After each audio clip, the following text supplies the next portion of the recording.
साल हो गई। अनपढ़ हूँ मैं, अंग्रेजी पढ़ लेती हूँ, हिंदी पढ़ लेती हूँ, पंजाबी पढ़ लेती हूँ, सारा काम करती हूँ, राजमिस्त्री का भी काम करती हूँ और 70 साल की होगी। नमस्कार दोस्तों, द फैक्ट टाइम में आपका स्वागत है। सेंट डॉक्टर गुरमीत राम रहीम सिंह जिंसा डेरा सच्चा सौदा के बारे में एक्चुअली फैक्ट जानने के लिए हम लगातार पब्लिक सर्वे कर रहे हैं और सवाल कर रहे हैं कि पब्लिक का क्या कहना है सेंट डॉक्टर गुरमीत राम रहीम सिंह जिंसा को लेकर व डेरा सच्चा सौदा को लेकर। लगातार आपको दिखा रहे हैं लोगों की सीधी बातचीत।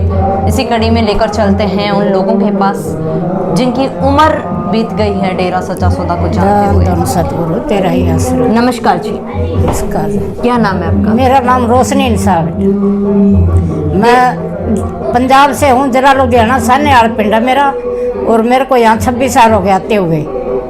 तो मेरा घर वाला नहीं है, मेरे सिर्फ 2 बच्चियाँ हैं। बड़ी लड़की के 2 बच्चे हैं, छोटी लड़की जो है जहाँ पर शादी की उसकी 2 जेठानी और 2 दुरानियाँ, उनका बच्चे नहीं थे। तो मेरा जमाई बोल रहा कि अगर इसके भी बच्चे नहीं हुए तो हम छोड़ देंगे, जबकि एक पहले वाली छोड़ रखी थी उनको। तो मैं गरीबी करके उसकी मेरी बेटी की शादी कर दी वहाँ पर। अब फिर यहाँ पर मैं आई तो किसी बहन ने मेरे को बोला कि माता तू यहाँ से प्रसाद ले ले और दृष्टि पुआ के पिताजी से ले जा, तो मालिक करेगा तेरे भी निराश नहीं होगी। तो जब मैं यहाँ से प्रसाद लेके गई टॉफियाँ का, तो पिताजी से मजलिस लगाई। ये सन 2006 की बात है। तो मैं गई वहाँ पर, मैंने ऐसे प्रसाद, पिताजी ने बोला कि भी जो प्रसाद लेके आए हैं वो ऊपर कर लो। मैंने टॉफियाँ का लिफाफा ऐसे ऊपर कर लिया और जाके अपनी बेटी को दिया। तो मेरा जवाई बोलता हम तो सियाणों के पास भी बहुत गए, ये टुहाना पड़ता है यहाँ पर भी।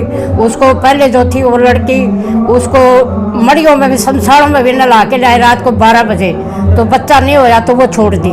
उसके बाद उसके छोड़ने के 4 साल बाद मेरी लड़की की वहाँ पर शादी हुई। तो वो बोलता अगर इसके भी नहीं होए तो हम इसको भी छोड़ देंगे। तो मैंने पिताजी को बोला पिताजी मैं तो गरीब हूँ, ना इनका बाप है ना भाई है, मैं सिर्फ अकेली हूँ। मैंने 2 अपनी बच्चियाँ पालियाँ बहुत प्यार से, अगर ये छोड़ देगा तो मैं क्या करूँगी, मैं कहाँ लेके जाऊँगी इसको। तो मेरे जमाई को मैंने बोला मैं खाई प्रसाद खा ले, बोलता हम ये प्रसाद नहीं खाएंगे, पता नहीं क्या टूने टाने करा के लाई है। मैंने अपनी बेटी को दे दिया, इसकी अगस्त की बात है। तो मैंने अपनी बेटी को बोला मैं खाइए जितनी भी टॉफी है सारी अकेली तुम खा ले। वो खा ली। वहाँ पर उसको 2 साल हो गए थे शादी हुई को, अभी बच्चा नहीं था। तो उसने टॉफी खा ली। अगस्त में मैं प्रसाद लेके गई हूँ, आंधे दिसंबर में मेरी लड़की को 20 दिसंबर को लड़की हो गई है। तो मेरा जमाई बोलता अल्लाह का ना लड़की हुई है। मैं कोई बात नहीं, लड़की हुई है तो लड़का भी होएगा। उसके 2 साल 2.5 साल बाद 26 अगस्त को लड़का दोता हो गया, और उसके लड़के के 8 साल बाद एक और लड़का हो गया। अब उसके घर में 2 बच्चे हैं। मैं पिताजी के बारे में क्या कहूँ, मेरे पास वो लफ्ज़ नहीं है। उनका तो मैं रोम रोम से भी शुक्राना अदा करूँ तो भी पूरा नहीं कर सकती, जितना मेरे साथ करा मालिक ने। मैं कहती हूँ हर एक बहन हर एक भाई, वो इतना खुशी मेरे को मिली है ना मैं बता नहीं सकती। और शारीरिक दुख तकलीफ, बाथरूम मेरा हर टाइम चलता रहता था। मेरा बड़ा ऑपरेशन हुआ था, बड़ी लड़की मेरी बड़े ऑपरेशन तो हुई थी, तो उसके बाद मेरा बाथरूम चलता रहता था। तो मैंने बीमारी वाला प्रसाद लिया, सिर्फ 5 काजू मिलते थे। तो वो लड़की बोलती है कि माता तुम भी ये प्रसाद सिमरन करके खाइए। तो मैंने कहा जाने के अंदर, मैंने सिमरन नहीं करा, मजलिस में तो चली और चलती चलती ने वो काजू खा लिए, तो मेरा बाथरूम बिल्कुल सही हो गया। उसके बाद मेरे को कुत्ते ने काट लिया था यहाँ पर। ये मेरी बाँ इतनी तकलीफ होती थी कि ऐसे चुन्नी लेके ऐसे करती थी, मैं सिर नहीं बाज आता था। मेरी लड़की मेरे को नड़ाती थी, बहुत मेरे को दुख होता था। मैं मरने के बाद तो सभी नड़ाते हैं, लड़कियाँ मेरे को जिंदगी नड़ा रही है। तो मैंने यहाँ पर 2 साल बाद 2011 में प्रसाद लिया, प्रसाद खाया तो मेरी बात देखा बिल्कुल सही है, सारा काम करती हुआ बिल्कुल जमा सही है। इतनी मेरे को सेवा में मैं किसी में पीछे नहीं हटती हूँ, जो भी सेवा मिल जाए। खेत की भी सानेवाल ब्लॉक के 18 नंबर मोटर तो सेवा है, तो जब तक ब्लॉक के साथ आती मैं, जब तक उनके हफ्ते की सेवा रहती तो मैं 18 नंबर पर सेवा करती। उसके बाद लंगर घर में आ जाती, वो चले जाते, मैं यहीं रह जाती। अब मालिक की दया से मैंने अपना मकान यहाँ बना लिया है, यहीं रह रही हूँ, अकेली हूँ। मेरे को इतना मालिक ने दिया है, जितनी मेरी जोड़ी छोटी पड़ गई है उसकी रहमतों की मेरे पास संभालनी इतनी दी है मालिक ने। जैसे आपने बोला आप वहाँ पर खेतों में भी सेवा हाँ। करने जाते थे। हाँ जी। आप भी एक औरत हो, अपने माहौल कैसा देखा बेटियों को लेकर? माहौल तो क्या बताऊं, बेटी तो बेटी है बेटा, जबान मेरा तो किसी की पकड़ी नहीं जाती, जबान तो कोई कुछ भी बोलती। हम पिताजी के बारे में क्या बोल, जब हमारे को बेटी बोलते हैं तो बच्चियों को क्या बोल लेंगे, वो बच्चियों को बच्चे बोलना है ना। और उनके पास टाइम कितना होता है, वो तो आज यहाँ हैं, खेतों में खुद सेवा करते हैं, ट्रैक्टर खुद चलाते हैं, वो कणक आप काटते हैं, सब्जी आप उगाते हैं। तो ऐसे काम तो वो करेगा ना जो बैठा होगा, जो आवारा फिरता है। वो तो खुद अपने आप को काम में मसरूफ रखते हैं, तो वो क्या गलती करेंगे। हम नहीं कह सकते मालिक ये इतनी जो लगाया है कुफर, वो मालिक जाना है, उनका काम जाना लगाने वाले को। लेकिन हमारे पिताजी बिल्कुल दूध के दूध है जमा, उसके बारे में कोई कुछ भी कहे, हमारा विश्वास बिल्कुल अटल है, अटल था और अटल रहेगा। हम बिल्कुल नहीं डोल लेंगे। उनका स्वभाव कैसा है गुरुजी? बहुत अच्छा स्वभाव है, स्वभाव के बारे में तो कुछ कह नहीं सकते। बच्चों को भी हंसाते हैं, कभी कभी तो मजलिस में ऐसी बात बोलते हैं, बताते हैं, तो जिससे हमारी आत्मा इतनी खुश हो जाती है कि दुनिया में जो है सुरख तो यहीं पर है। हम तो भगवान को नहीं चाहेंगे, भगवान आ भी जाएगा ना, हम तो अपने गुरु को मान लेंगे, भगवान को नहीं मानते। पहले हमारा गुरु है, बाद में भगवान की देखी जाएगी। हमने तो सिर्फ मालिक है जिसको चलते फिरते इतना अच्छा सबक दिया है। इतना मैं दुनिया में फिरी हूँ, इतना ज़्यादा धक्के खाए हैं मैंने, गुरुद्वारा में भी सेवा करी, एसआई का बाइबल भी मैंने पढ़ा अयोना 19 से, और गीता भी मैंने पढ़ी, 18 बारी गीता का भोग पाया, 18 बारी गुरु नानक देव जी की जन्म साक्ष्य का भोग पाया। मेरी आत्मा को शांति नहीं मिली, बहुत मेरे को तड़प रहती थी, बहुत सेवा भी करी है। जहाँ भी गुरुद्वारा में कहीं भी सेवा चलती तो मैं दौड़ के जाती। मेरे पास और कोई काम नहीं था, सिर्फ मैं घर का काम करती थी और अपना सिलाई वगैरह, सेवा नहीं छोड़ती थी मैं। और अब भी मेरा वही सिस्टम है, अब मैं सेवा नहीं छोड़ती हूँ। अब तो मैं पक्की यहाँ पर रहने लगती। अगर हमारे को कोई ऐसी बात दिखती तो मेरे 70 साल की उम्र हो गई है, अभी भी मैं जो रेल की जो ऊपर वाली सीट होती है ना, उसके ऊपर चढ़ के सोती हूँ। क्यों कि हम सिमरन करते हैं, सेवा करते हैं, इसलिए हमारा शरीर बिल्कुल सही है। जब कोई बीमारी नहीं, 70 साल की उम्र में कोई ऊपर वाली उस पर चढ़ के दिखाए मेरे को, हम मान जाएंगे, लेकिन मैं चढ़ती हूँ और अभी भी सेवा करती हूँ। सारा काम खुद करती हूँ मैं अपने हाथों से। फिर माता जी आए दिन ऐसे आरोप क्यों लगाए जा रहे हैं संत जी के ऊपर? अब क्या करें बेटा, दुनिया का मुंह तो पकड़ा नहीं जाता। कहते हैं ना, दाती का एक तरफ होते, दुनिया का दो तरफ होते। जो कोई भी बंदा आगे बढ़ता है तो उसको आगे बढ़ते को देख के दुनिया खुश नहीं होती, वो ये सोचते कि भी पीछे रहे ये, वो आगे निकले। लेकिन जो सच है, सच ना कदे बदलिया और ना ही कदे, सच की कदे हार नहीं होती है। हमारा मन में ये विश्वास है, हमारी जीत होएगी और पक्का होएगी बिल्कुल। सच की हार नहीं होती, धर्म की जड़ सदा हारी होती है।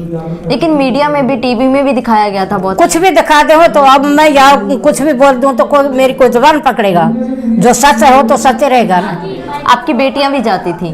मेरी बेटी छोटी वाली ने नामदान लिया, बड़ी नहीं जाती है।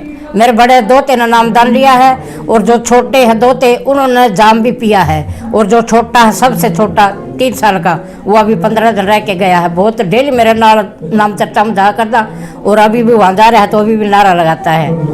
हाँ, बेटी छोटी वाली ने नाम। समाज को क्या कहना बताना चाहोगे, क्योंकि समाज ने जो भी कुछ देखा टीवी के द्वारा ही देखा गुरुजी? समाज तो देखने के लिए आंख बनी है, देखने में कोई फर्क नहीं। हम ये कहते हैं कि भी उसको सच ना मानो, बस मेरा कहना तो यही है बेटा। जो देखा वो सच नहीं है, आंखों देखी बात भी झूठी हो जाती है। एक छोटी सी मिसाल बताऊंगी तेरे को। किसी राजा का एक लड़की थी, रामलीला हो रही थी। वो बोलते है माँ मैं रामलीला देखने जाऊंगी।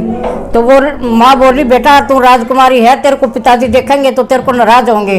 बोलती नहीं, मैं पापा जी वाले कपड़े पाके और मैं चली जाऊंगी रामलीला में। अब वो रामलीला में गई तो आके वो जो पापा के पजामा कुर्ता था वही पाके सो गई। अब राजा आया तो बोलता रानी के साथ कोई बंदा सो रहा है, उठाई तलवार उसको मार दिया। वो बोली रानी ये क्या करा तुमने? कहता बंदा तेरे पास सो रहा था। बोली ये तो आपकी बेटी है। आंखों देखी बात झूठी हो जाती है, समझ गए? फिर पछताया, उससे फिर क्या बनता है?